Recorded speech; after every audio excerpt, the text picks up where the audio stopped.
Hello అండి, welcome back to my channel.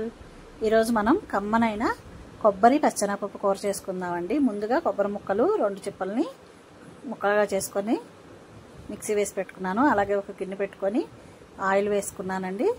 అట్లాగే తాలింపుకు కావాల్సినవన్నీ వేసుకున్నాను. ఆ తర్వాత ఉల్లిపాయలు 2 ఉల్లిపాయలు కోసుకున్నానండి. అట్లాగే 4 పచ్చిమిర్చి. అవి వేగే వరకు వేగిన తర్వాత దానిలో కొంచెం అల్లం వెల్లుల్లి పేస్ట్ వేసుకోవాలండి.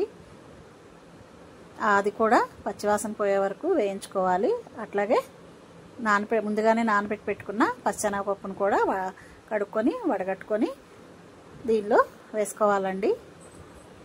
ఈ కొబ్బరి పచ్చెనగపప్పు కూర అమోఘం అండి. రుచి ఎంతో బాగుంటుంది. నేను ఫస్ట్ టైం అయితే చిన్నప్పుడు మా అత్తయ్య ఒక ఆవిడ వండి పెట్టారండి. అప్పటి నుంచి ఇది నా ఫేవరెట్ కర్రీ.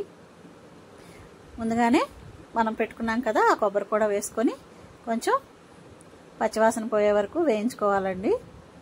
సింపుల్గా ఉంటుంది కర్రీ చేసుకోవటానికి, కానీ రుచి మాత్రం చాలా చాలా బాగుంటుంది. అట్లాగే రుచికి సరిపడినంత ఉప్పు, అట్లాగే కారం కూడా అండి మీ రుచికి సరిపడినంత వేసుకోవాలి. టేస్ట్ అయితే చికెన్ కర్రీకి ఈక్వల్గా ఉంటుందండి, కానీ అమోఘం. ఇంకా ఒకసారి కలిపి పెట్టుకున్న తర్వాత ఒక ½ గ్లాస్ దాకా వాటర్ పోసుకోవాలండి. ఆ వాటర్లో ఈ కొబ్బరి పచ్చెనగపప్పు చక్కగా ఉడుకుతాయి. నేను కొబ్బరి వేసిన దానిలో దానిలో గిన్నెలో వేసి ఆ వాటర్ పోసానండి. ఇంకా అంతే అండి, సింపుల్గా అయిపోతుంది. ఆ వాటర్ అంతా అయిపోయే వరకు చక్కగా ఉడకనివ్వాలి, పొడి పొడిలాడుతూ వచ్చే వరకు. ఆ తర్వాత లాస్ట్లో మనం కొద్దిగా గరం మసాలా వేసుకోవటమేనండి. అంతే, సింపుల్గా అయిపోతుంది. చాలా టేస్ట్ అయితే అమోఘంగా ఉంటుంది. ట్రై చేయండి ఒకసారి. అంతే అండి ఇవాళ వీడియో.